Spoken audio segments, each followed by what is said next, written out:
Partai Nasdem dan PKB mengisyaratkan bergabung dengan koalisi Prabowo Gibran, sementara PKS masih menunggu keputusan Dewan Syuro untuk langkah selanjutnya. Sebelumnya, Saudara, Prabowo bilang akan membangun koalisi yang kuat dan efektif. Lantas bagaimana nasib koalisi perubahan selanjutnya usai Prabowo menemui Surya Paloh dan Muhaimin Iskandar? Setelah ditetapkan sebagai presiden terpilih, Prabowo Subianto kembali bertemu Ketua Umum Partai Nasdem Surya Paloh. Ini merupakan kali keduanya Prabowo bertemu dengan Paloh usai Pilpres berakhir. Dari dua pertemuan ini, sinyal bergabungnya Partai Nasdem dengan koalisi Prabowo Gibran semakin jelas. Sebelumnya, Ketua Umum PKB Muhaimin Iskandar menyebutkan PKB siap bekerja sama dengan Partai Gerindra. Muhaimin menegaskan kerjasama dilakukan untuk kepentingan bangsa. PKB dan Gerindra ingin terus bekerja sama lebih produktif lagi. Apalagi Pak Prabowo sebagai presiden menghadapi berbagai agenda pembangunan yang begitu menantang di masa yang akan datang. Bagi kepentingan itu maka kita berharap PKB dan Gerindra terus menjalin kerjasama dalam berbagai bidang. Hal serupa juga diungkapkan Presiden terpilih yang juga Ketua Umum Partai Gerindra, Prabowo Subianto. Prabowo bilang pihaknya membuka peluang kerjasama dengan PKB. Hal ini diungkap Prabowo saat berkunjung ke kantor DPP PKB Rabu kemarin. Pernyataan bahwa PKB ingin terus bekerja sama dengan Gerindra, dengan Prabowo Subianto.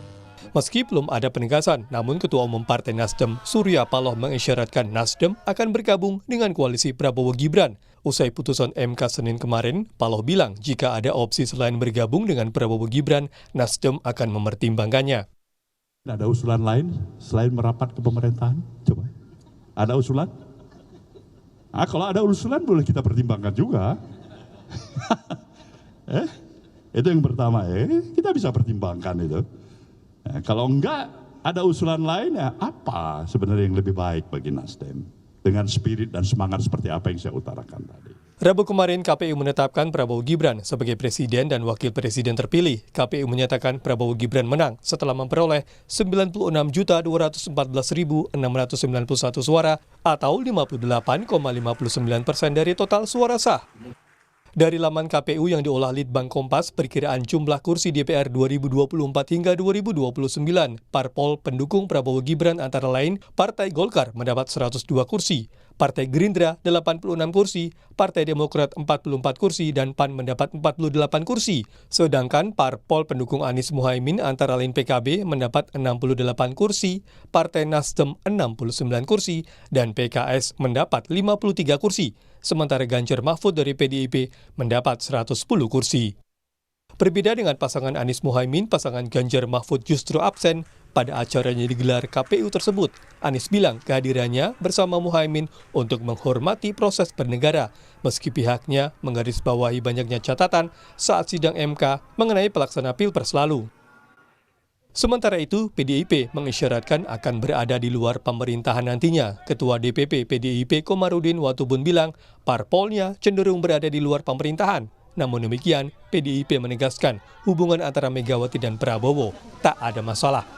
Yang selama ini terjadi kalau sikap ibu seperti ini kecenderungan bisa salah, bisa juga benar. Kecenderungan kita ada di luar pemerintahan. Cara pribadi saya kira ibu Mega dengan Pak Prabowo itu bersahabat dengan baik, ya, berteman baik. Tapi kan harus bisa dibedakan mana urusan pribadi, pertemanan, dan urusan organisasi dan kenegaraan. Dan juga kita harus juga pertimbangkan Pak Prabowo dan koalisi yang besar sekali.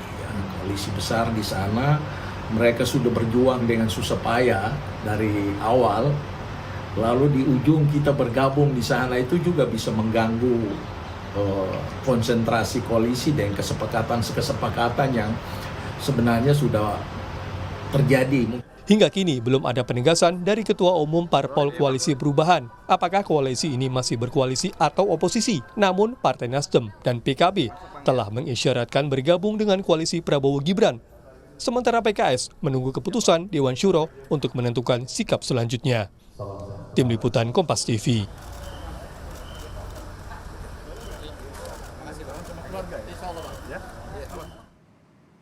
Kamis petang, Saudara, Ketua Umum Partai Nasdem Surya Paloh menemui Presiden terpilih Prabowo Subianto di kediamannya di Jalan Kertanegara, Jakarta Selatan. Ketua Umum Partai Nasdem Surya Paloh tiba di kediaman Prabowo di Kertanegara sekitar pukul 4 sore. Surya Paloh langsung disambut oleh Prabowo untuk segera melakukan pertemuan. Pertemuan Prabowo dengan Surya Paloh sore ini menjadi pertemuan kedua bagi keduanya sejak Pilpres 14 Februari. Namun menjadi pertemuan pertama sejak Prabowo resmi ditetapkan KPU sebagai presiden terpilih. Dalam konferensi pers hari Rabu, ketiga partai pengusung Capres Anies Baswedan dan Muhaimin atau Cawapres Muhaimin Iskandar, yakni Partai Nasdem, PKB, dan PKS, mengisyaratkan kemungkinan bergabung ke koalisi Prabowo Gibran. Pertemuan yang efektif, yang produktif, kita sepakat bahwa kita akan kerjasama untuk sebesar-besarnya kepentingan rakyat Indonesia.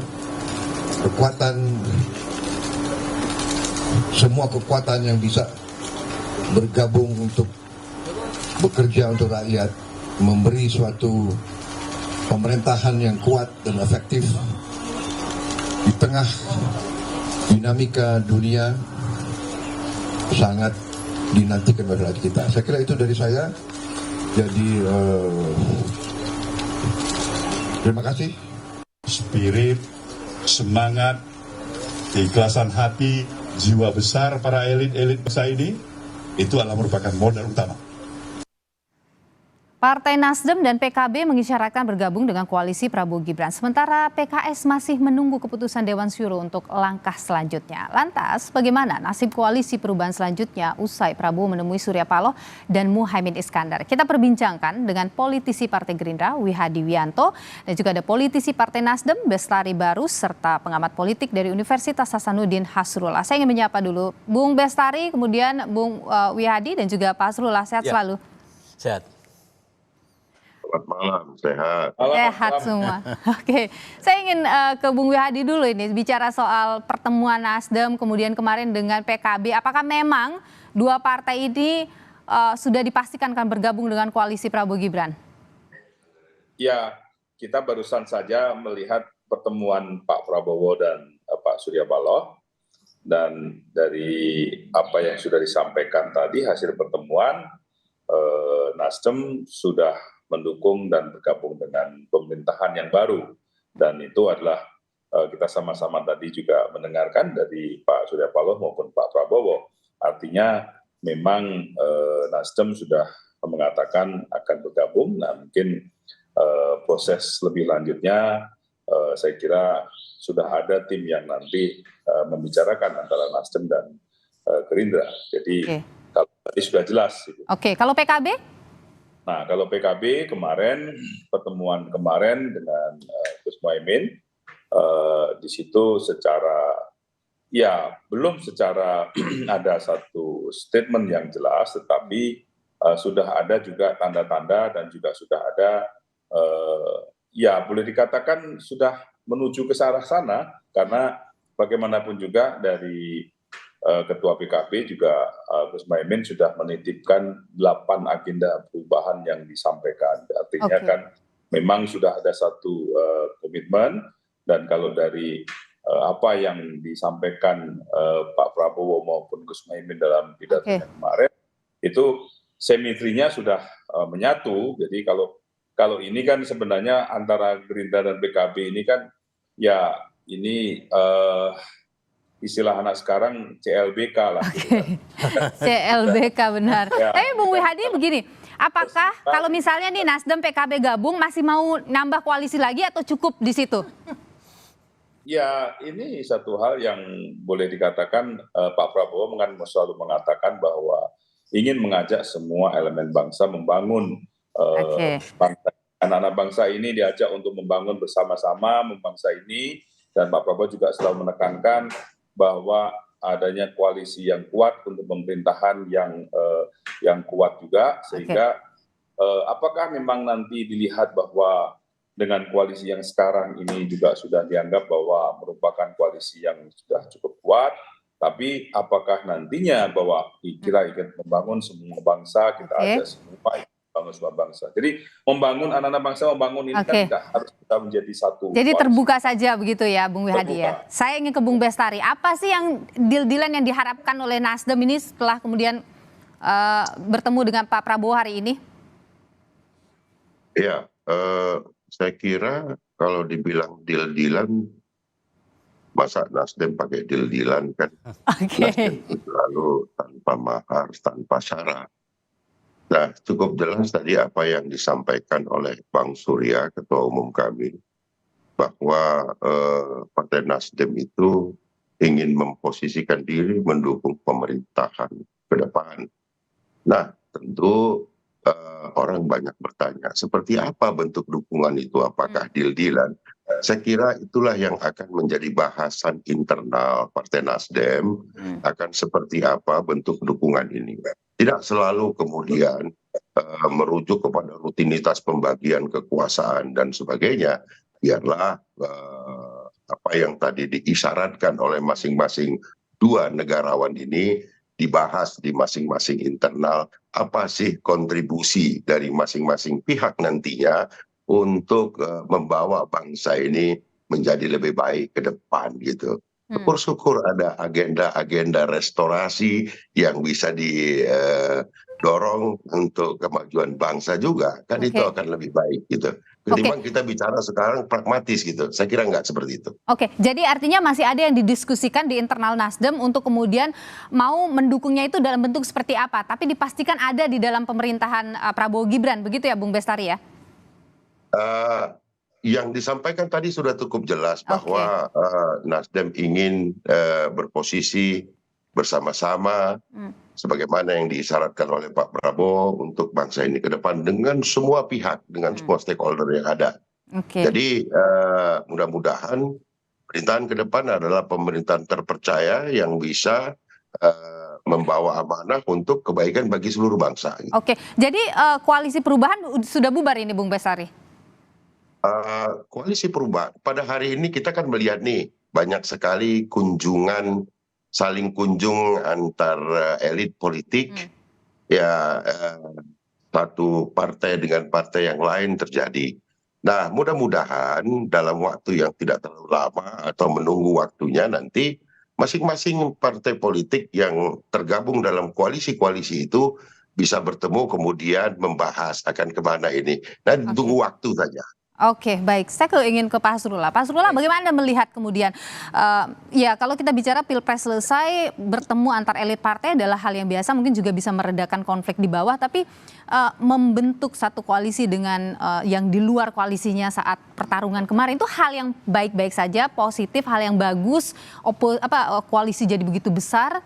Jadi kalau ada seperti mengajak partai yang di perubahan ya, itu adalah salah satu ide yang bagus.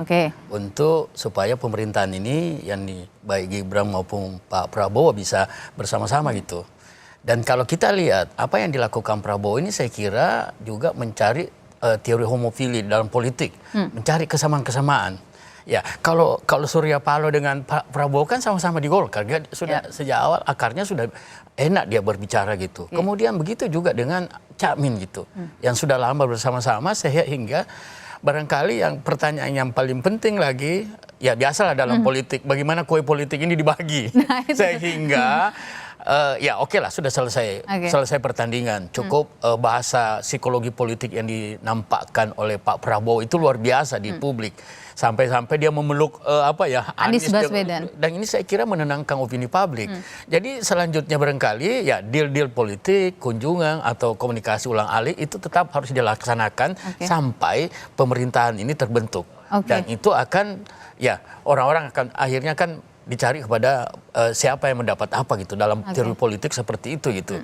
Jadi nanti sehingga kalau pemerintahan ini jalan itu nggak ada masalah lagi karena kue ini sudah terbagi dengan baik.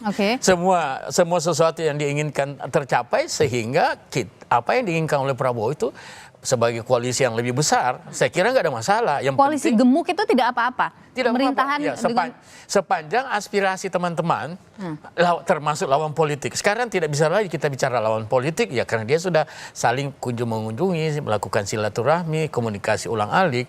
Dalam komunikasi itu satu yang harus kita capai, mencapai kebersamaan, persepsi yang sama, sehingga apa yang ditawarkan baik dari perubahan maupun kelompok Prabowo dan Gibran itu akan bersatu bersama-sama gitu, sehingga pemerintahan ini bisa jalan dengan baik, tidak terganggu pada saat kabinet terbentuk, kemudian pemerintahan terbentuk, akhirnya bisa diterima oleh semua teman-teman yang ada, baik yang ada di dalam maupun di luar gitu. Anda meyakini PKB juga akan bergabung dengan Saya kira pasti, karena itu ada implikasi politik sebenarnya nanti.